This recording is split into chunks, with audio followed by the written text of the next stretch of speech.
po siya guys, oh. Ayan.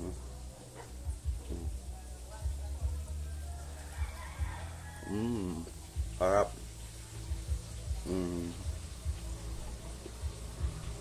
Magbuhatag do guys, kaya magbuhatag snacks. Magdusa ta. Do. Make sure sa akong dough guys is water lang, cold water, tapos flour, tapos salt and oil.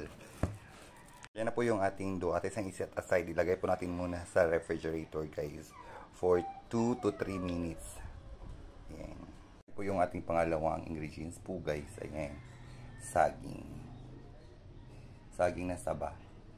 Kinakat. Ayan, kinat ko lang yung ating saging na saba ng ganyan. Pag ganyan po guys. So. Cheese din tayo. Tapos 2 gatas na Alaska powder. Tapos central or brown sugar. I will mix them together. And po, kinumbine ko na siya. Mix ko na siya. Yung gatas natin at saka saging at saka sugar. At tapos yung ating cheese.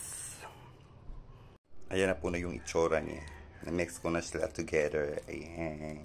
Balik na naman tayo sa ating dough. Ayan na po yung ating dough.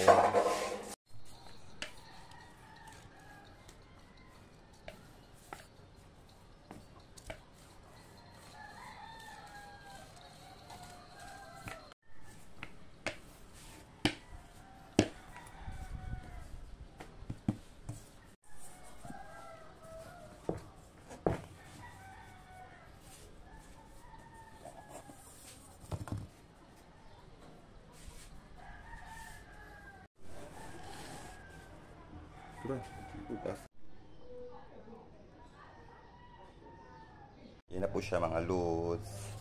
Magperito na ta. Yan na po siya mga lods. Pinirito ko na po siya.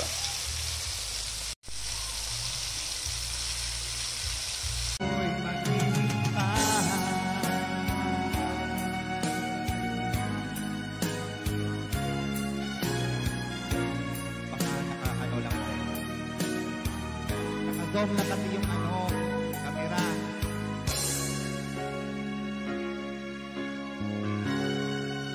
I'm yours, hello. Play, hello.